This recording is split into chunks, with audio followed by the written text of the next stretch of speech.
Hello दोस्तों, हिंदी व्याकरण में हम हमारा फर्स्ट टॉपिक भाषा और लिपि कर चुके हैं। आज हम अपना सेकंड चैप्टर वर्ण विचार और अक्षरिक खंड के बारे में पढ़ेंगे।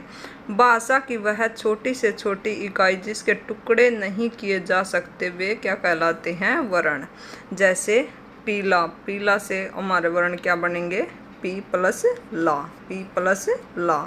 तो ये पी प्लस ला है, इसके टुकड़े कैसे करेंगे हम? पै प्लस ई। तो ये क्या हो गए? वर्ण, क्योंकि इनके हम और अधिक टुकड़े नहीं कर सकते। अर्थात वर्ण क्या हो गए? वह छोटी से छोटी इकाई जिसके हम टुकड़े नहीं कर सकते। वर्णों के मेल से शब्द बनते हैं। वर्णों के मेल से क्या बनते हैं? शब्द। शब्दों के मेल से वाक्य और वाक्यों के मेल से क्या से भाषा बनती है। अब हमारे यदि मेल करने के लिए आ जाए तो पहले ध्वनि, ध्वनि के बाद वर्ण, वर्ण के बाद शब्द, शब्द के बाद वाक्य और वाक्य के बाद भाषा बनती है। अतः वर्ण ही भाषा का मूल आधार है। हिंदी में वर्णों की संख्या कितनी है? 44। मुख से उच्चारित होने वाली ध्वनियों और लिखे जाने वाले इन लिपि चिह्न वर्णों को दो भागों में बांटा जाता है, और वे दो भाग कौन कौन से हैं? स्वर और व्यंजन। स्वर, जो वर्ण बिना किसी दूसरे वर्ण की सहायता से बोले जाए वे क्या कहलाते हैं? स्वर। स्वर कितने हैं? 11। और हिंदी में स्वरों की मात्रा कितनी है? 10, क्योंकि ए की कोई मात्रा नहीं है। ए, आ, ई, उ, री, ए, ऐ, ओ, ये क्या है? हमारे स्वर। और अंग और है क्या है? अनुस्वार। ये सभी ध्वनियाँ ऐसी हैं जिनका उच्चारण बिना दूसरी ध्वनि के ही किया जाता है। ए, ई, उ मूल स्वर हैं। ए, ई, उ और री क्या है? मूल स्वर। ये हर्षव स्वर हैं क्योंकि इनके उच्चारण में दीर्घ स्वरों से भी कम समय लगता है। री का हिंदी में शुद्ध प्रयोग नहीं होने के कारण, जैसे री में री को बोलते तो इसकी साउंड कैसी आती है? ऐसी, के उच्चारण के रूप में प्रयुक्त होने लगा है। केवल ऋतु, ऋषि, रण आदि कुछ शब्दों के लेखन में ही इनका प्रयोग मिलता है। इनका उच्चारण री होता है। स्वर के भेद, स्वर के भेद कितने होते हैं? 2। हर्ष और दीर्घ। प्लुत क्या है? संस्कृत में इसका प्रयोग होता है। हर्षव स्वर, जिन स्वरों के उच्चारण में अपेक्षाकृत कम समय लगता है वे हर्षव स्वर कहलाते हैं। ये कितने हैं? 3। ए, ई, उ और री, री का अब कम प्रयोग होने लगा है। दीर्घ स्वर, जिन स्वरों के उच्चारण में मूल स्वरों से दुगुना समय लगता है वे क्या कहलाते हैं? दीर्घ स्वर। ये कितने हैं? 7। आ, ई, उ, ए, ऐ, ओ और औ। ए, ऐ, ओ, औ ने संयुक्त स्वर भी कहते हैं। अंग्रेजी के आ स्वर का भी प्रयोग हिंदी में होने लगा है। ये क्या है? आ अंग्रेजी में से आया हुआ अर्थात आगत स्वर, जैसे डॉक्टर और कॉलेज। व्यंजन, जो वर्ण स्वरों की सहायता से बोले जाते हैं वे क्या कहलाते हैं? व्यंजन। मूल रूप से व्यंजन स्वर रहित होते हैं। व्यंजन के उच्चारण में फेफड़ों से निकलने वाली सांस मुख के किसी अवयव से बाधित होती है। जब हम किसी वर्ण का उच्चारण करते हैं तो वह किसी स्वर की सहायता से ही उच्चारित होगा। जैसे पै का उच्चारण करने पर पै प्लस आ की सहायता से उच्चारित होगा, अर्थात इसमें पै स्वर रहित है और इसमें ए मिलाने से तब ये क्या होगा? पूरा पै बोला जाएगा। अर्थात व्यंजन स्वरों की सहायता से बोले जाते हैं। हल चिह्न व्यंजन के स्वर रहित होने का परिचायक है। स्वर रहित व्यंजन के साथ हल का चिह्न लगाया जाता है। या खड़ी पाई वाले व्यंजन चिन्हों को खड़ी पाई हटा दी जाती है, उसके अर्ध रूप का प्रयोग किया जाता है। जैसे अपराह्न, अपराह्न में है क्या है? ये स्वर रहित। पाठ्य, ठय क्या है इसमें? स्वर रहित। विद्या, विद्या में द क्या है? स्वर रहित।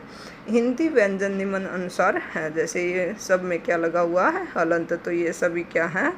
स्वर रहित। स्वर युक्त व्यंजनों व उनका वर्गीकरण। स्वर रहित जो स्वर के द्वारा बने हुए हैं जो व्यंजन वे कवर्ग। कै वर्ग, कै वर्ग में कौन सा उच्चारण स्थान होगा? इनका कंठ है। व्यंजन कौन से हैं ये जो जिनका उच्चारण स्थान कंठ है? वे हैं ए, आ और कवरग वाली लाइन क ख ग और अंग ग। ये अंग क्या है? नासिक्य है। इसकी ध्वनि क्या है? नासिक्य। इसका इसका उच्चारण स्थान काकल्य भी है। च वर्ग, च वर्ग ई और चवर्ग च छ ज ज और य और स। इसे हम कैसे याद रख सकते हैं? ई सच यस, ई सच यस। टवर्ग, टवर्ग की ट ठ ढ ढ और ढ री और स और र। ये क्या है? मूर्धन्य। मूर्धन्य को हम कैसे याद रखेंगे? जैसे इसमें ये द के ऊपर र बना हुआ है तो ये कैसा लग रहा है? ड की तरह। तो ये क्या हो गया? मूर्धन्य।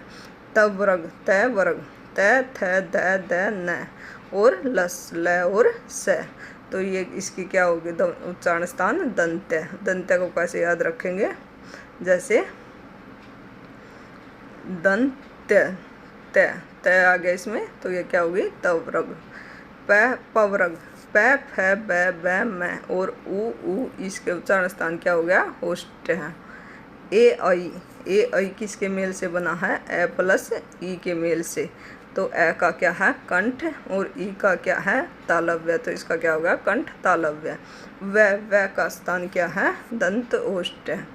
ओ औ किसके मेल से बना है? ए प्लस उ, ए प्लस उ। तो इसका उच्चारण स्थान क्या होगा?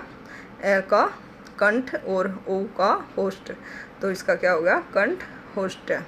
नासिक्य व्यंजन, नासिक्य व्यंजन कौन से होते हैं? जो सभी स्पर्श व्यंजन है उनके पंचम वर्ण है, उनको क्या, उनकी उच्चारण स्थान क्या होता है? नासिक्य। जैसे ढ ढ ढ न और मैं, इनका उच्चारण नासिका के साथ परमस्य कंठ तालु मुर्दा दंत और होष्ट के स्पर्श से भी होता है, अतः इन्हें नासिक्य व्यंजन कहते हैं। अंतस्थ व्यंजन, अंतस्थ व्यंजन कितने हैं?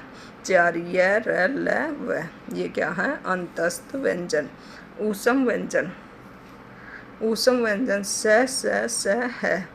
इन वर्णों का उच्चारण स्थान के साथ परश्वास वायु के संघर्ष से भी होता है। हमारी जीभ स का उच्चारण करते समय तालु से और स का उच्चारण करते समय मुर्दा से और स का उच्चारण करते समय दांतों से घर्षण करती है। हम इसे कैसे याद रखेंगे? जैसे 2 4 और 2। ये द पहले तालव्य, मुर्दा और मुर्दा के बाद दंत है। तो इसे हम ऐसे याद रखेंगे। तो ये हमें ऐसे भी याद रह जाएगा फिर, जैसे किसके बाद कौन सा से आता है। इनका विस्तार अक्षरिक खंड निम्न प्रकार से है। ये जो संयुक्त अक्षर है उनका हम देख लेते एक बार टुकड़े। क के नीचे क्या आएगा? हलंत, क्योंकि ये स्वर रहित है। और स प्लस ए, तो ये क्या हो गया? अक्षर। तर त प्लस र प्लस ए तर। ज प्लस में य प्लस में ए ज और स प्लस र, ये स्र है। हिंदी में ज का उच्चारण गय होता है। इनका विस्तार ग प्लस में य प्लस ए ग की तरह भी अब होने लगा है। ये हमारा टॉपिक हो गया ख़त्म। Thank you for watching.